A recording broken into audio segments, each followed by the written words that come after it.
What happens when the founder of a bank walks in to withdraw her own money and is treated like she doesn't belong? There are truths we hold quietly until someone makes us speak. And Clara Whitmore had spent decades being quiet. The sliding glass doors gave a soft sigh as Clara stepped into the branch. It was nearly closing time. Sunlight spilled across the polished tile, stretching long golden shadows toward the far end of the lobby. She wore simple sneakers, a tan cardigan draped gently over her shoulders, no designer handbag, no bodyguards, no assistants, just Clara, the kind of woman most people would overlook. But this wasn't just any bank, it was Whitmore Trust. A company she had built from nothing, brick by brick, value by value, for 37 years. Today she wasn't here as a board member or public figure. She wasn't here to audit policies or review quarterly goals. She was just here as a customer. Clara walked to the counter with a quiet grace. She didn't expect applause or recognition. What she did expect was basic respect. But the young teller barely looked up. She had no idea who she was speaking to. And Clara didn't plan to correct her. Not yet. Emily Parker was in her early 20s. New to the job, perhaps. She didn't smile, didn't say hello, just slid a clipboard forward with the kind of motion that said, "Let's keep this quick." Clara accepted the form without flinching. Name, account number, withdrawal amount. She wrote it down. $5,000. Not an extravagant sum, not even close, but enough to trigger a verification process. And as Clara pushed the clipboard back, something shifted. Emily looked at the name, then the ID, then the screen. There was a flicker in her posture, a hesitation. "One moment, please." With Clara's ID still in hand, she disappeared behind a frosted door at the back of the branch. Clara remained at the counter, her fingers gently tapping the marble surface. She wasn't angry, not yet. She had seen things like this before, small shifts in tone and body language, the kind that told you everything, even when no words were spoken. 5 minutes passed. Then came the sound of another pair of shoes. Carl Bowers, the branch manager, stepped out behind Emily. His smile was polite, practiced, but not quite warm. "Good afternoon, ma'am," he said. "I understand you're making a withdrawal?" Clara nodded. "Yes, 5,000, from my personal account." Carl held her ID up to the light, then again, from a different angle, then flipped it over like it might reveal a secret he hadn't yet noticed. "And what do you do for a living, Miss Whitmore?" Her jaw stiffened. "I'm in finance," Clara said. "I run a bank." Carl raised an eyebrow. "Is this a personal account or business?" Clara didn't blink. "It's right there on the form." Emily stood behind him, her lips pressed tight, hands folded, silent. Carl didn't seem to notice or care that Clara's patience had just reached its first warning light. Clara had walked in expecting to be served, but now she was being questioned, and not for policy, for something else. Carl didn't back away. If anything, he doubled down. He adjusted his tie and looked at the form again, though there was nothing new to see. His voice came smoother this time, like someone practicing diplomacy for the wrong reasons. "And this is your first time banking with us, Miss Whitmore?" Clara blinked. That question, out of everything, was what made something inside her shift. She looked around the lobby. The walls she had chosen herself, the wooden fixtures she had insisted on, the etched glass bearing the Whitmore Trust emblem she had approved with her own pen. "No," she said evenly. "I've banked here since this branch opened. In fact, I opened it." Carl paused, but not in recognition. Just calculation. His mind ticking through a checklist that had nothing to do with customer service and everything to do with control. "Can I confirm again what type of account this is?" he asked. Clara's voice cooled. "A personal account. You're holding the form. You've seen my ID. Why do you keep asking?" Carl turned toward the screen again, typing something. Emily shifted nervously behind him, clearly unsure of where to look. Clara wasn't new to discomfort. She had walked through boardrooms filled with men who doubted her, cities that underestimated her, contracts that tried to erase her. But here, of all places, it felt personal. Like watching your own home shrink around you, wall by wall. Carl kept his eyes on the screen. "Before we process your withdrawal," he said, "we'll need to verify your last deposit amount." Clara's hand, resting on the counter, curled slightly. "I don't keep that figure memorized," she said. "But you have my account number. You can look it up." Carl didn't budge. "It's just a precaution." Clara leaned in slightly. "No," she said, "it's not." He looked up, but not directly at her. more like someone checking to see if the situation was still under their control. It wasn't. Clara could feel the shift, not just in herself, but in the room. The silence was no longer awkward, it was loud. It buzzed through the space like a question no one wanted to answer. A single thought began rising in her chest. This isn't about a form or a policy or a procedure. This is about perception, assumption, bias, the kind that doesn't speak directly but whispers in every delay, every second glance, every unspoken doubt. And Clara had had enough of whispers. She straightened her spine. Her voice, though soft, carried more weight than Carl's entire script. "You're treating me like I don't belong here." Carl didn't respond, but his silence spoke plenty. Clara didn't move. She kept her hands calmly on the edge of the counter, her breath steady. But inside, something deeper had begun to churn. Not just frustration, but disappointment. The kind that comes when someone forgets the value of where they stand. Carl shifted, as if sensing he had stepped too far but unsure of how to step back. His next words came slower, more measured, but still off-key. "We just want to ensure everything is in order," he said. Clara looked past him, beyond the counter, at the framed photo still hanging on the wall near the entrance. It was slightly tilted, but the image was unmistakable. A younger version of herself standing with a shovel in one hand, smiling faintly next to the mayor and two investors. The groundbreaking ceremony for this very branch. Emily must have seen her glance toward it because her posture tensed again. She opened her mouth slightly, maybe to speak, maybe to apologize, but nothing came out. Carl either didn't see the picture or chose to ignore it. He reached down and pulled out a small clipboard again, this time placing it in front of Clara with the air of a man following procedure to a fault. "If you could just confirm the reason for your withdrawal," he said. Clara looked at the clipboard, then back at him. "I don't need to give you a reason to access my money," she replied. "That's not your policy. That's your assumption." Carl blinked. Emily's eyes dropped to the floor. Somewhere to the right, near the waiting area, a man who had been thumbing through a magazine lowered it slightly, now listening more intently. Clara leaned in, her voice quieter but sharpened at the edges. "Let me ask you something, Carl. If I had walked in here in a tailored suit, with pearls or a briefcase, would we be having this conversation?" He hesitated. The pause was his answer. From the back corner, a soft beep echoed through the lobby as another customer entered. The sound of the door felt unusually loud, underscoring the quiet standoff now unfolding. Clara spoke again, not looking at Carl this time, but at the space between them. "This isn't about money," she said. "It's about how you think power is supposed to look, how respect should dress. And the moment someone walks in who doesn't fit your idea, suddenly the rules change." Carl opened his mouth, but Clara didn't give him the time. She turned to Emily. "You had everything you needed the moment I handed over my ID." Emily flushed, her face pale beneath the blush. She nodded almost imperceptibly. Clara inhaled deeply, then looked back toward the photo on the wall. She hadn't come here to start a fight, but something in the air told her this wasn't just her moment. It was a mirror, reflecting something wider, something familiar to far too many. Because when the very walls you built turn their backs on you, you don't stay silent. You remind them who built the foundation, and you speak so no one ever forgets again. Carl straightened his shoulders, but the confidence in his eyes was already fraying. He reached beneath the counter and pressed a small button. Clara heard the soft click. She knew exactly what it meant. He was calling security. A quiet escalation, hidden behind corporate language and polished uniforms.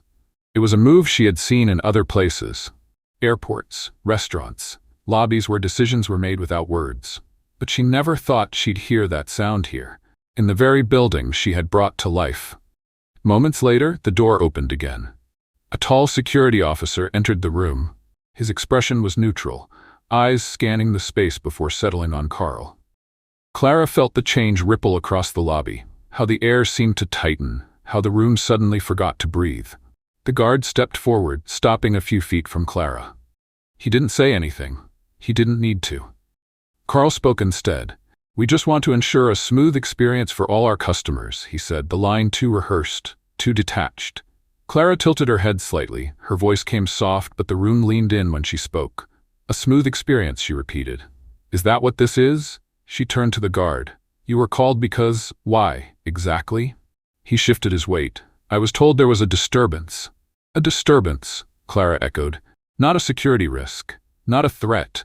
Just someone who didn't move fast enough for a withdrawal. Someone who wore sneakers instead of heels. She turned back to Carl. You looked at me and decided I needed to be handled, watched, controlled. You looked at me and didn't see a customer. You saw a problem. Carl's lips parted, but Clara raised her hand gently. Now, let me finish. She stepped back, placing her bag carefully on the counter. Then, without breaking eye contact, she pulled out her phone, tapped the record button, held it steady in her hand. I'd like to document this moment, she said evenly, because I believe someone in your position should be accountable when they make decisions based on assumption, not evidence. Carl's face lost its color. Across the lobby, a woman with a cane looked up from her chair, eyes narrowing in recognition. A young man near the ATM paused mid-transaction. The room had turned. No longer a private exchange, it was now something communal, witnessed. Clara shifted the camera toward the guard. You were called here for what reason? She asked. The man hesitated. To make sure everything stays calm. Clara raised an eyebrow. Everything is calm. Except for the fact that I've now been questioned, delayed, and treated like an outsider at a bank I founded. So I'll ask again, what exactly are you here to do? He didn't respond, but the silence was an answer of its own. Clara lowered the phone slightly. You made a decision, Carl, she said, and now the room is watching. The guard stepped back half a pace. Emily, still behind the counter, looked visibly shaken. Her hands were folded so tightly her knuckles had turned pale. Carl tried one more time. Miss Whitmore, if you could just… Clara cut in. No, this time, you'll listen. Her voice dropped, firmer, slower. I started this bank because people like me were turned away from doors like this. I built this branch so no one would ever have to justify their presence. And today, you've reminded me why that work is never finished. Carl said nothing. He couldn't, because now the balance of power had shifted, and he knew it. Clara lowered her phone, but not her voice. Something deeper had taken hold. Not just personal offense, but the weight of everything she had built now being questioned by someone standing beneath her own roof. She looked around the room, at the ceiling tiles she had once argued to make sound absorbing. At the teller stations she had designed with extra room for accessibility. At the floors polished to a soft shine she had insisted remained subtle, never flashy. Everything here had been her decision, and yet she had just been asked, twice, what kind of work she did. As if that question held the power to unlock her worth. The air hung thick. Clara could feel her own restraint stretched taut across decades of learning how to stay composed.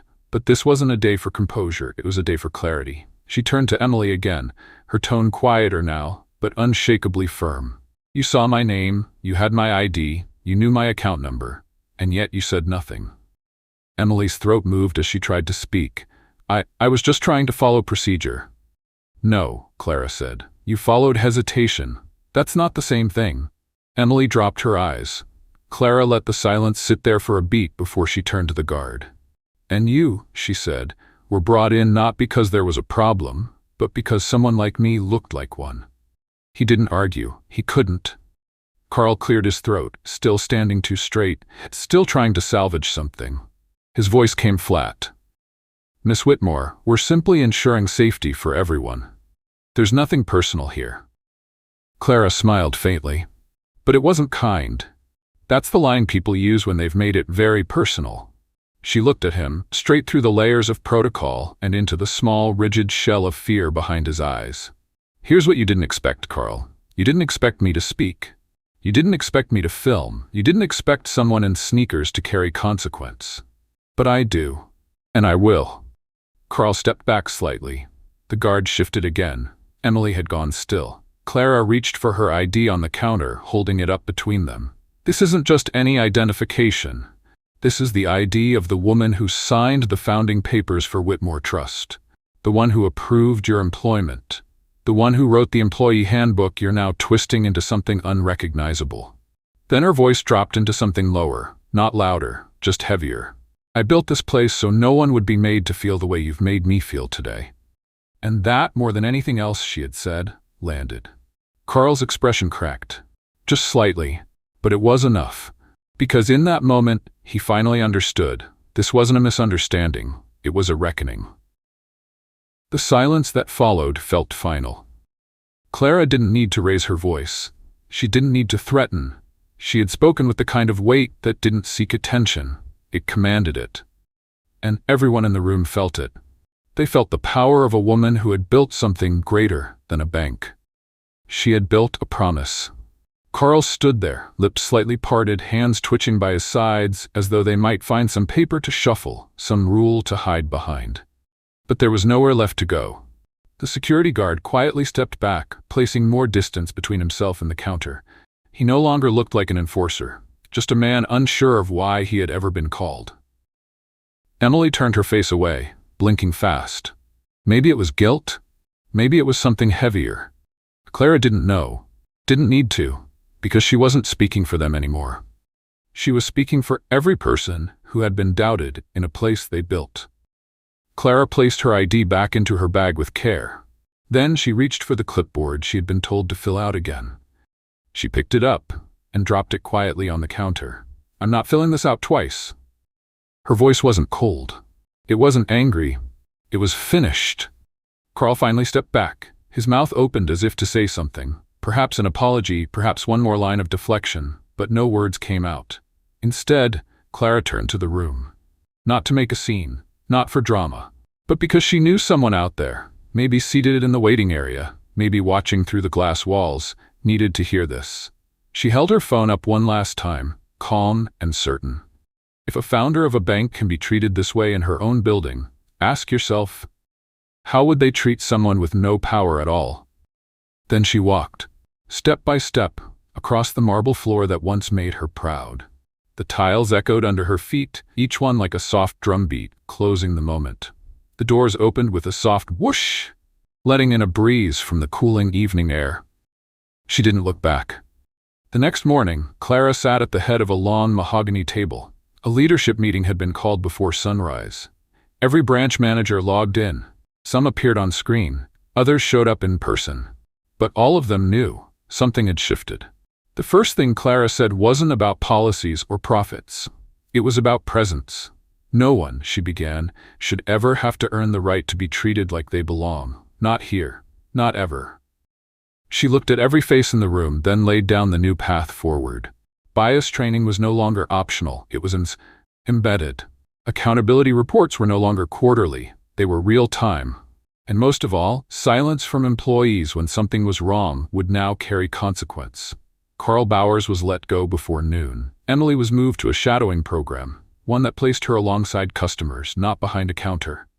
As for Clara, she returned to her quiet office. No speeches, no press releases.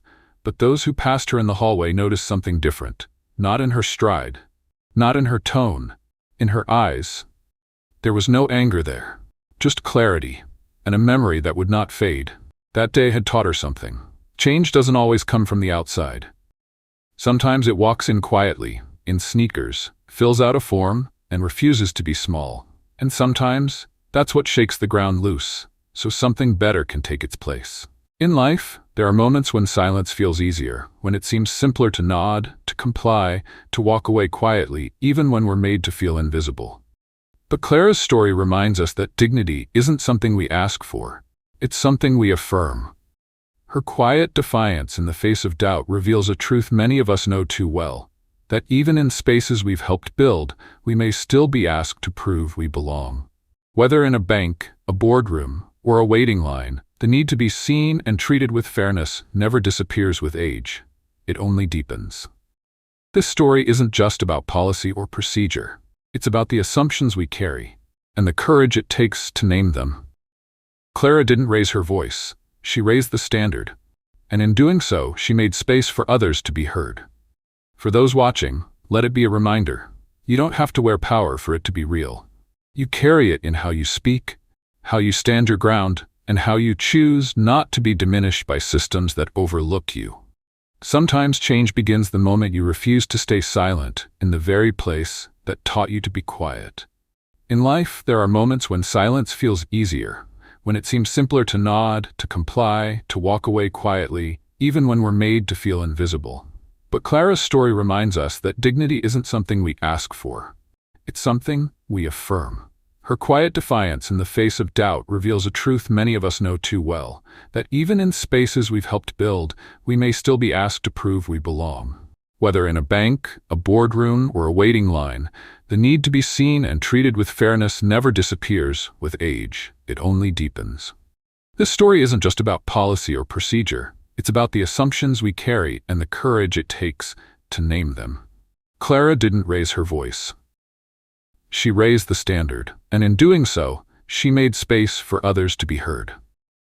For those watching, let it be a reminder: you don't have to wear power for it to be real. You carry it in how you speak, how you stand your ground, and how you choose not to be diminished by systems that overlook you. Sometimes, change begins the moment you refuse to stay silent, in the very place that taught you to be quiet. Clara didn't walk into the bank that day to make a statement. She only wanted to withdraw a small amount of money from a place she once called home. But when suspicion found her in a building she had built with her own hands, she understood something vital. Change doesn't come from policies printed on walls. It begins with people who choose to stand still, speak clearly, and say, "I belong here." Her story isn't rare. It's a quiet reminder that injustice doesn't always shout. Sometimes it whispers, in delays, in sidelong glances, in unnecessary questions. And sometimes, all it takes is one person refusing to shrink for everything to start shifting. If you believe there are moments when silence is the most dangerous response, comment 1. If you believe it only takes one person to speak up for the world to start changing, comment 2. We read every comment, because every story, every voice, deserves to be heard.